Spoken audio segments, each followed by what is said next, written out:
গতকালকে আমি গিয়েছিলাম বন্যা কবলিত এলাকায়, সারা রাত সেখানে ছিলাম। এত করুণ অবস্থা আপনাদেরকে বলে বুঝাতে পারবো না, বলে বুঝাতে পারবো না, এত করুণ অবস্থা। অসংখ্য মানুষ পানির নিচে চাপা পড়ে গেছে, ছোট ছোট বাচ্চা অসংখ্য পানিতে ভাসছে, মায়ের কলিজার টুকরা সন্তানরা পানির সাথে উজাড় হয়ে যাচ্ছে। এটা দেখে সহ্য করার মতো ক্ষমতা আমাদের নাই। আমরা শুধুমাত্র আসমানের মালিকের কাছে বলতে পারি, আল্লাহ তুমি দ্রুত আমাদের দেশকে শীতল শান্তিময় করে দাও। বলেন না আমিন। আমাদের দেশ তো অনেক দিন যাবৎ নির্যাতনের স্টিম লড়ার মধ্যে আমরা ছিলাম। আমাদের অর্থনৈতিক অবস্থাকে পুরো পঙ্গু করে দিয়ে গেছে। গত টার্মে যে স্বৈরাচারী সরকার ছিল, এই স্বৈরাচারী সরকার দেশের অর্থনৈতিক অবস্থাকে এভাবে পঙ্গু করে দিয়েছে, পুরা বাংলাদেশটাকে খালি করে ফেলেছে। আমাদের চোখের সামনে কিছু কিছু মেগা প্রজেক্ট দাঁড় করিয়ে রেখেছে, মেট্রো রেল আর বড় বড় ওভারব্রিজগুলো, বড় বড় ফ্লাইওভারগুলো, এগুলো আমাদের সামনে যদিও মূলা হিসেবে ঝুলিয়ে রেখেছে, কিন্তু এক একটা মেট্রো রেলকে কেন্দ্র করে, এক একটা পদ্মা সেতুকে কেন্দ্র করে, এক একটা ওভারব্রিজ ফ্লাইওভারকে কেন্দ্র করে যেই পরিমাণ কোটি কোটি মিলিয়ন ডলার ওরা আত্মসাৎ করেছে, এগুলো দিয়ে একটা দুইটা নয়, এগুলো দিয়ে বাংলাদেশে 100টা পদ্মা সেতু তৈরি করা যেত। পুরা দেশটাকে ওরা খালি করে চলে গেছে, পুরা দেশটাকে নিঃস্ব করে গেছে। এমনিতেই আমরা বিপদে আছি, এমনিতেই মুসিবতে আছি। এতদিন পর্যন্ত তোমরা বান ছাড়তে পারো না, এতদিন পর্যন্ত তোমরা বান ছাড়তে পারো না। সারা বাংলাদেশ তো এমন হয়েছে, ওই স্বৈরাচারী তার জন্য বাংলার জমিনটা এমন হয়ে গেছে, এই বাংলার মাটিটাকে 1 ইঞ্চি পরিমাণ জায়গা তাকে দেয় নাই। 1 ইঞ্চি জায়গাও বাংলার মাটি দেয় নাই, বাংলার মাটি সহ্য করে নাই। তোর মতো একটা খবিস জানোয়ার এই বাংলার মাটিতে 1 ইঞ্চি জায়গা পাবে, এটাও বাংলার মাটি বরদাস্ত করে নাই, ঠিক না? দৌড়ে চলে গেছে দাদা বাবুদের কাছে। দাদা বাবু মাশাআল্লাহ তাকে কোলের মধ্যে উঠিয়ে রেখেছে, আর ওখানে বসে বসে আমাদের দেশের জন্য ষড়যন্ত্র করছে। ওখানে বসে বসে আজকে যেই বাঁধগুলো ছেড়ে দিয়েছে, 1993 সালে ওই বাঁধগুলো একবার ছেড়েছিল। 1993 সাল থেকে আজ পর্যন্ত বাঁধগুলো ছাড়ার প্রয়োজন হয় নাই, কিন্তু আজকে সে ইন্ডিয়াতে যাইতে দেরি, সেখান থেকে বাঁধগুলো ছেড়ে দিয়ে আমার বাংলাদেশের মানুষদেরকে নিঃশেষ করার জন্য আরেক পায়তারা করতেছে। মনে করেছে এত সহজেই আমরা সবকিছু ভুলে যাব, মনে করেছে এত সহজেই আমরা সবকিছু ভুলে যাব। না, এত সহজে সবকিছু ভুলে যাওয়ার না। আরে পৃথিবীতে যদি ফেরাউনের বিচার হতে পারে, পৃথিবীতে যদি নমরুদের বিচার হতে পারে, পৃথিবীতে যদি সাদ্দাদের বিচার হতে পারে, তুমি খুনির বিচার হবেই হবে, কোনো সন্দেহ নাই।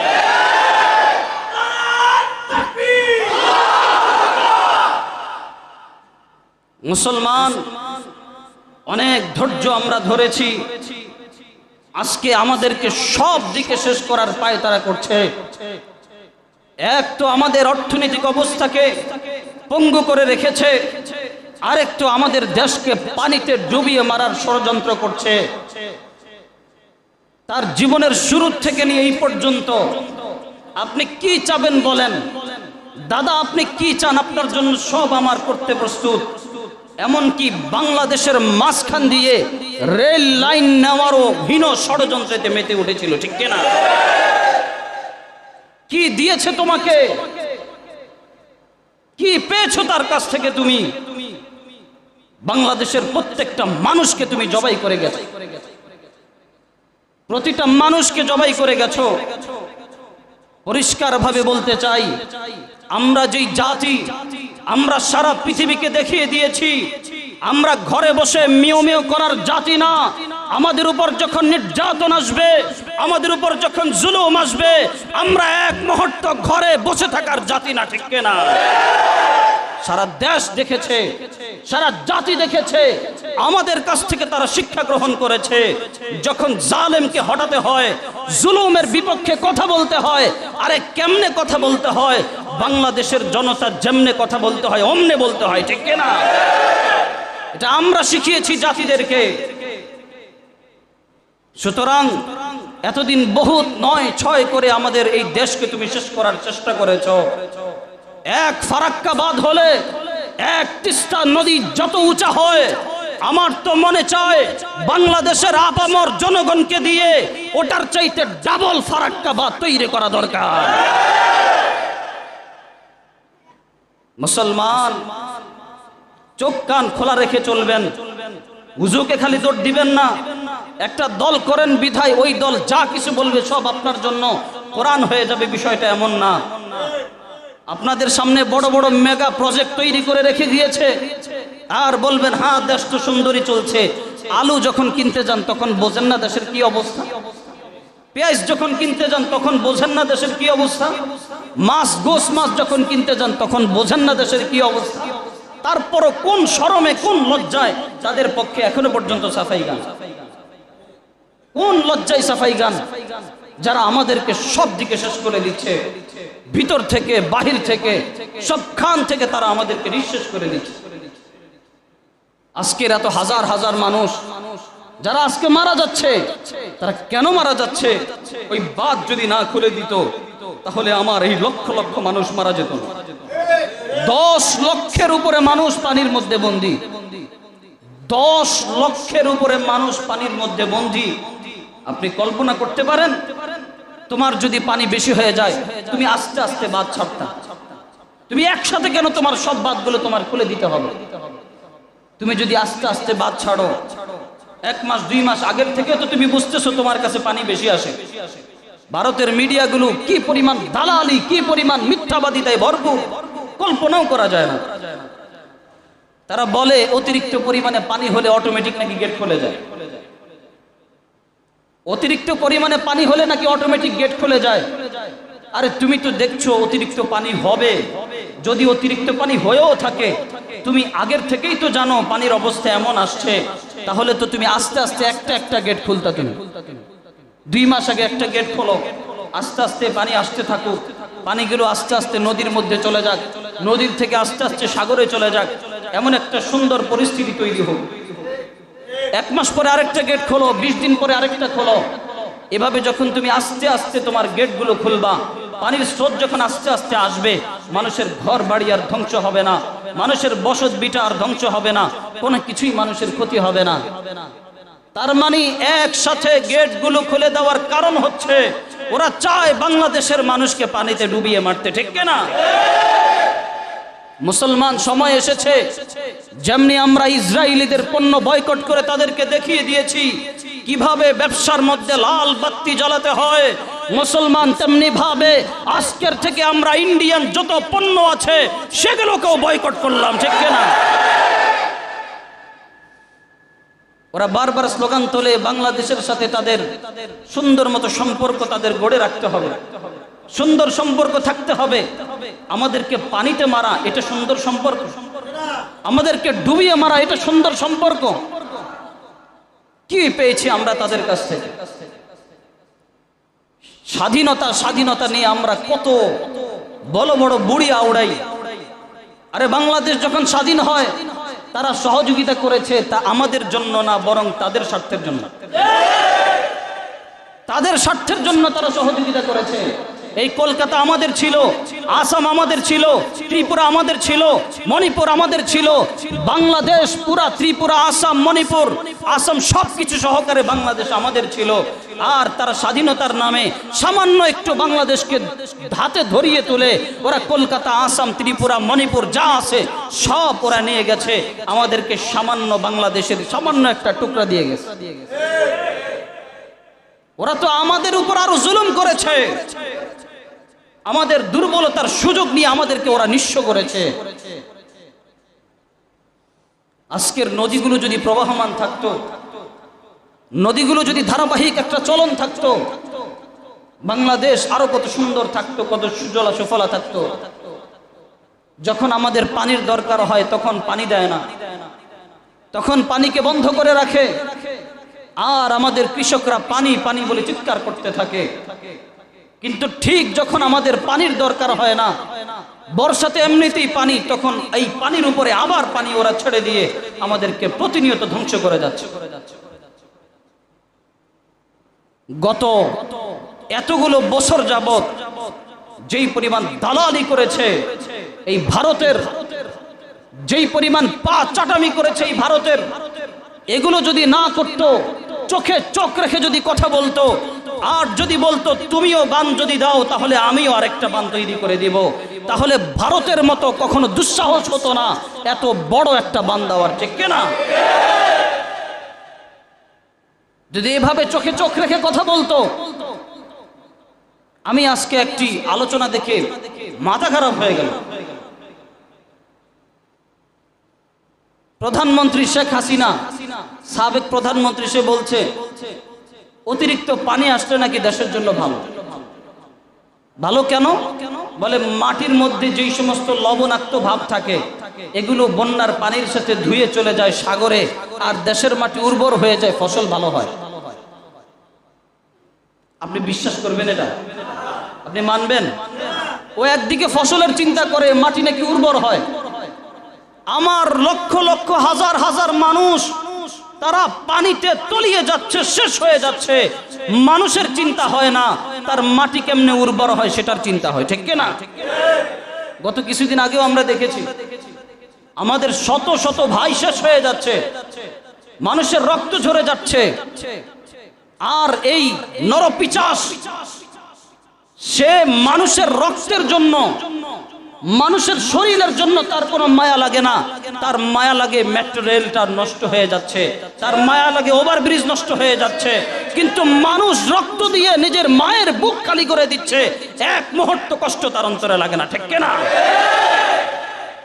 কি করে নাই সে, কি করে নাই সে আমাদেরকে? মুসলমান এখন ঘুরে দাঁড়াতে হবে, মুসলমান ঘুরে দাঁড়াতে হবে।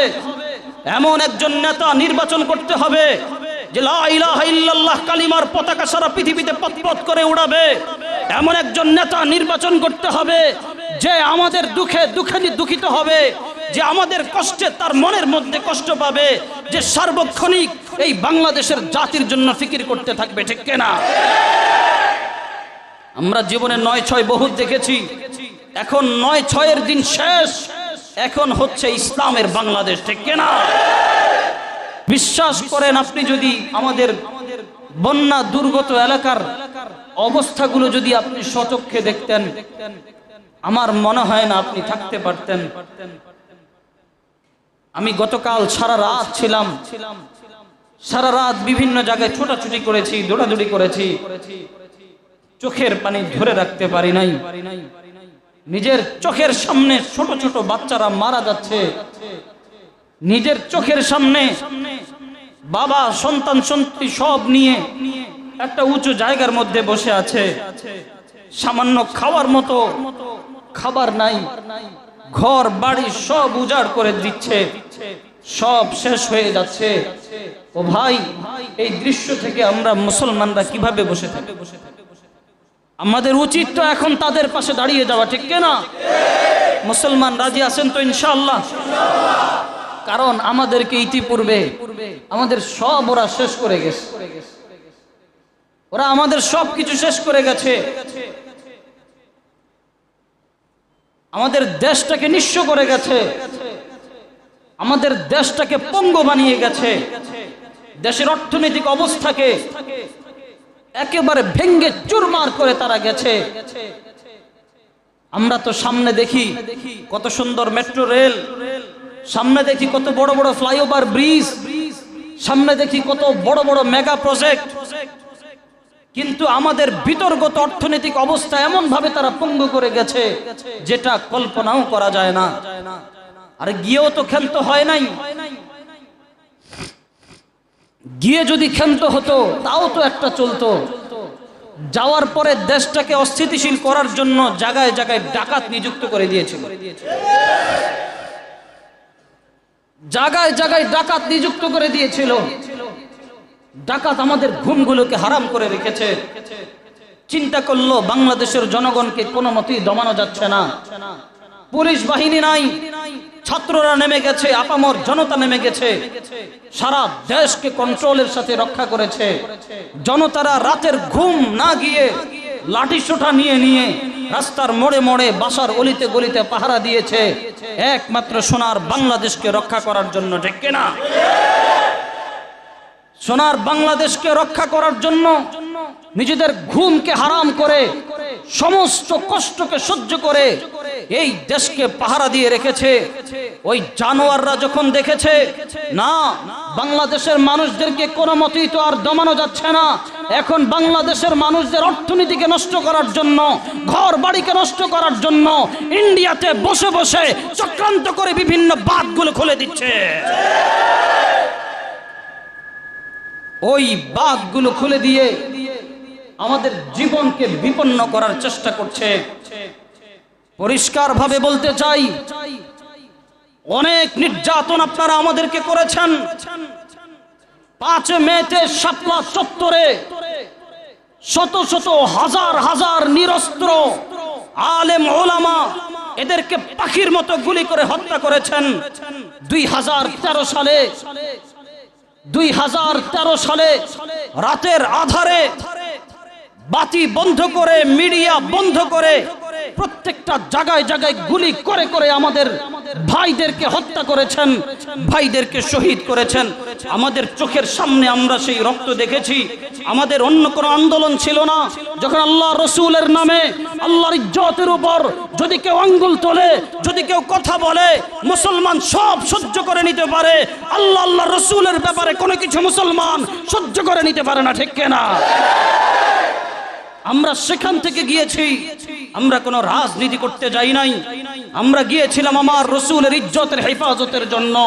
কিন্তু আপনারা রাতের আধারে আমাদের ভাইদেরকে রক্তাক্ত করে শেষ করেছেন, ঠিক কিনা? ওই রক্তের বদলা এখনো নেওয়া হয় নাই, ওই রক্তের হিসাব এখনো নেওয়া হয় নাই। খোদার কসম খেয়ে বলি, মুসলমানদের রক্ত কখনো বৃথা যেতে পারে না, রসুলের ইজ্জতের রক্ত কখনো বৃথা যেতে পারে না। রক্তের বদলা নিয়েই ছাড়বো, ঠিক কিনা? আলেম ওলামাদেরকে যুগ যুগ ধরে নির্যাতন করে আসছেন, মুখের মধ্যে তালা মেরে রেখেছিলেন, কথা বলতে যাব কথা বলতে দেন নাই। জেল জুলুম নির্যাতনের স্টিম রোলার আমাদের উপর চালিয়েছেন। আরে আমাদের কত সাথী ভাইকে রিমান্ডে এমন ভাবে নিয়েছে, ওই কথাগুলো যদি শুনি চোখের পানি ধরে রাখতে পারি না। 2টা পা উপরের দিকে দিয়ে লটকিয়ে তাদেরকে পিটানো হতো। সারাটা দিন আমার এক সাথী ভাই সারাটা দিন তাকে এভাবে ঝুলিয়ে রেখেছে, পানি চাইছে পানি দিত না, সারাদিন রিমান্ডে দাঁড় করিয়ে রেখেছে। তার অপরাধ কি? রসুলের ইজ্জতের হেফাজতে কেন রাস্তায় নামলো? এটাই তার অপরাধ। সারা দিন এভাবে হাতটাকে এভাবে রেখে 1 সপ্তাহ তাকে দাঁড় করিয়ে রেখেছে।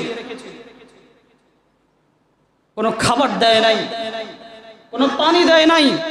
পানি দিতে গেলে সামান্য একটু কাকের মধ্যে পানি নিয়ে হালকা একটু মুখের মধ্যে দিতে যেত, যখনই 1 কাক পানি গিলতে যেত ওটা আবার ফেলে দিত। তার শরীরের উপর থেকে পানি নিচের দিকে নামতে নামতে পায়ের ছিদ্র দিয়ে পশমের গোড়া দিয়ে দিয়ে পানি বের হয়েছে। আজকে ওই ভাই বড় ধরনের মারাত্মক রোগে আক্রান্ত, কিডনি শেষ হয়ে গেছে, শরীর শেষ হয়ে গেছে। এভাবে যুগ যুগ ধরে আপনারা আমাদের উপর নির্যাতন করেছেন। বাংলাদেশের কোরআনের পাখি আল্লামা দেলোয়ার হোসেন সাঈদী, তিনি যেদিন তার বিরুদ্ধে যখন ফাঁসির রায় হয়, হাজারো জনতা মাঠে নেমেছে, শত শত মানুষকে আপনারা ওই দিন গুলি করে হত্যা করেছেন, ঠিক কিনা? মসজিদের মধ্যে একজন আলেমে দ্বীনের জন্য দোয়া করেছি, আপনারা আমার ঘুমকে হারাম করে দিয়েছেন। জায়গায় জায়গায় অলিতে গলিতে আমাকে দৌড়াতে বাধ্য করেছেন, থানায় থানায় পর্যন্ত দৌড়াতে বাধ্য করেছেন। আমার অপরাধ কি ছিল? একজন কোরআনের খাদেম, একজন কোরআনের পাখির জন্য দোয়া করেছি, এটাই ছিল আমার অপরাধ। সর্বশেষ ছাত্র জনতা কি দোষ করলো আপনাদের? কি ক্ষতি করলো আপনাদের? এদের আন্দোলনটা মেনে নিলেই তো চলতো, এদের আন্দোলন মেনে নিলেই তো পারতেন, সেটাও মানলেন না। নির্বিচারে গুলি করে করে অসহায় মানুষদেরকে শেষ করে দিলেন। আরে বাসার ভিতরে বসে থাকা শিশুও তো মুক্তি পায় নাই, ছাদের উপরে উঠে থাকা শিশুও তো মুক্তি পায় নাই। কখনো হেলিকপ্টার থেকে উপর থেকে গুলি করেছেন, কখনো বাহির থেকে গুলি করেছেন, কখনো চতুর্দিক থেকে গুলি করে তাদের এই দুনিয়ার থেকে নিঃশেষ করে দিয়েছেন।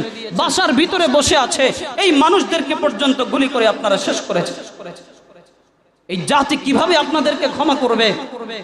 সব মেনে নিলাম, সব মানলাম, সব বরদাস্ত করলাম, কিন্তু এখন কেন ইন্ডিয়ার মধ্যে বসে বসে চতুর্দিকে বানগুলো খুলে দিয়ে আমার এই সোনার বাংলাদেশকে তলিয়ে দেওয়ার চক্রান্ত করতেছেন? শেষমেশ ভিতরগতভাবে আমাদেরকে শেষ করতে না পেরে পানি দিয়ে মারার একটা চক্রান্ত আপনারা করছেন। কেন একসাথে আপনাদের বাদ খুলে দিতে হবে? আপনারা ইন্ডিয়ার মিডিয়াগুলো বলে আমরা অপারগ, ইন্ডিয়ার নেতাগুলো বলে আমরা অপারগ। কিসের অপারগতা আপনাদের? আপনারা যদি দেখেন পানি অতিরিক্ত পরিমাণে বেড়ে যাচ্ছে, আস্তে আস্তে বাঁধ খোলেন, একটা একটা করে বাঁধ খোলেন।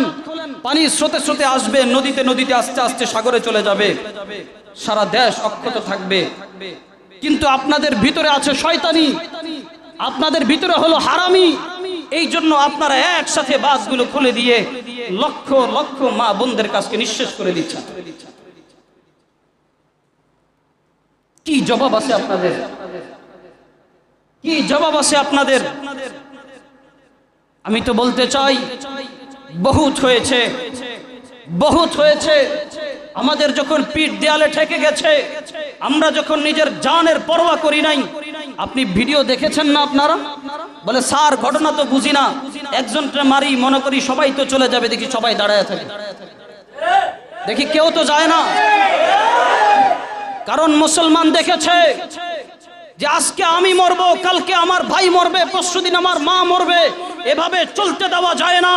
যদি মরার জন্য সবাই এক হয়ে যাই তাহলে কেউ মরবে না, আর বাঁচার জন্য যদি সবাই আমরা ভিন্ন ভিন্ন হয়ে যাই তাহলে কেউ বাঁচতে পারবে না, ঠিক কিনা?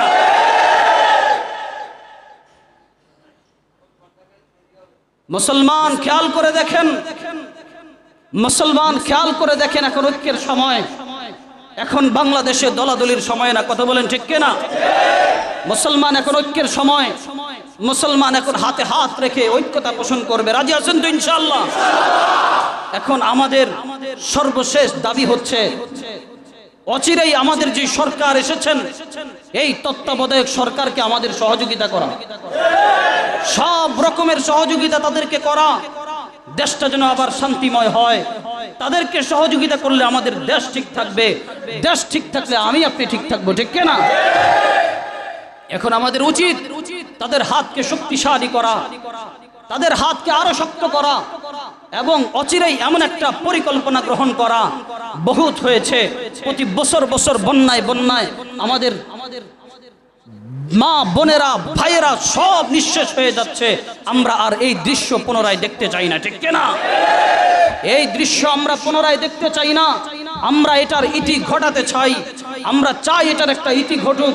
মুসলমান, আজকে আমাদের উচিত তাদের কাছে যাওয়া, আজকে আমাদের উচিত তাদের জন্য সাহায্য পাঠানো, আজকে আমাদের উচিত প্রয়োজন হলে নিজের ঘরে জায়গা থাকলে তাদেরকে নিজের ঘরে জায়গা দেওয়া, ঠিক কিনা?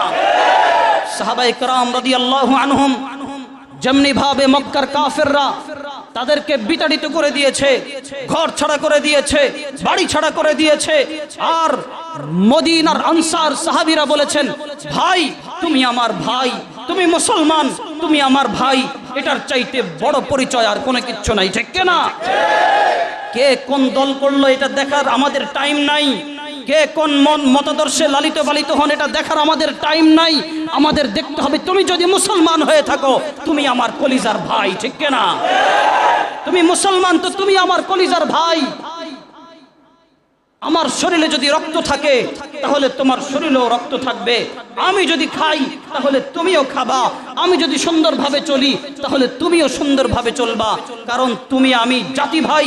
রাসূল বলে গেছেন, আল মুসলিমু আখুল মুসলিম, মুসলমান মুসলমানের ভাই, মুসলমান মুসলমানের ভাই। তাহলে আজকে আমাদের ভাইরা আজকে আমাদের ভাইরা বিপদে আছে, আজকে আমাদের ভাইরা মুসিবতে আছে, আজকে আমাদের ভাইরা বন্যার পানিতে ভেসে যাচ্ছে, সন্তানগুলো ভেসে যাচ্ছে। কত মা তার কোলের সন্তান নিয়ে দৌড়াদৌড়ি করছে, কেন? একটু পানি খাওয়াবে, পানি পাচ্ছে না। কতজন ভেবেছিল দোতলার মধ্যে উঠলে হয়তো পানি আর আমাদেরকে ধরতে পারবে না, কিন্তু পানি দোতলা ভেদ করে উপরে চলে গেছে, নদীতে ভাসতেছে। এক বাবা চিৎকার করে বলতেছিল, আমি অনেক চেষ্টা করেছি আমার দুইটা সন্তানকে দুই হাতে ধরে রাখার, আমি পারি নাই। আমার কলিজার টুকরো সন্তানদেরকে নদীর স্রোতে ভেসে নিয়ে চলে গেছে, আমি আমার সন্তানদেরকে ধরে রাখতে পারি নাই। আমি দেখেছি নৌকার মধ্যে করে করে লাশ নিয়ে ঘুরছে, লাশকে দাফন দেওয়ার মতো এক টুকরা মাটি পাচ্ছে না, কোন মাটির মধ্যে লাশকে দাফন দিবে সেটাও পাচ্ছে না। আমার ভাইরা আজকে বড় কষ্টে আছে, বড় মুসিবতে আছে। মুসলমান আজকে তাদের পক্ষে আমাদের দাঁড়াতে হবে। আমাদের মুসলমান ভাইরা আজকে নদীতে শেষ হয়ে যাচ্ছে। মুসলমান প্রতিজ্ঞা গ্রহণ করো, মুসলমান দিনের মধ্যে সংকল্প গ্রহণ করো, আমাদের জান মাল ইজ্জত দিয়ে মুসলমান ভাইদেরকে সহযোগিতা করব। রাজি আছেন তো ইনশাআল্লাহ? আমরা নিয়ত করেছি প্রত্যেকটা সময় মুসিবতের সময় আমাদের এই মসজিদ থেকে আমরা অগ্রণী ভূমিকা পালন করি। গতবার যখন সুনামগঞ্জে বিভিন্ন জায়গায় যখন মানুষটা পানি বন্ধে বিপদে ছিল, মুসিবতে ছিল, আলহামদুলিল্লাহ এই মসজিদ থেকে আমরা লক্ষ লক্ষ টাকা তাদের কাছে পাঠিয়েছি, তাদেরকে আমরা খাবার দাবারের ব্যবস্থা করেছি। আজকে আমি আপনাদের কাছে হাত জোড় করে বলি, আমার ভাইদের জন্য আপনারা থাকতে রাজি আছেন তো ইনশাআল্লাহ? পারবেন তো ইনশাআল্লাহ? জান উজাড় করে দিতে পারবেন তো ইনশাআল্লাহ?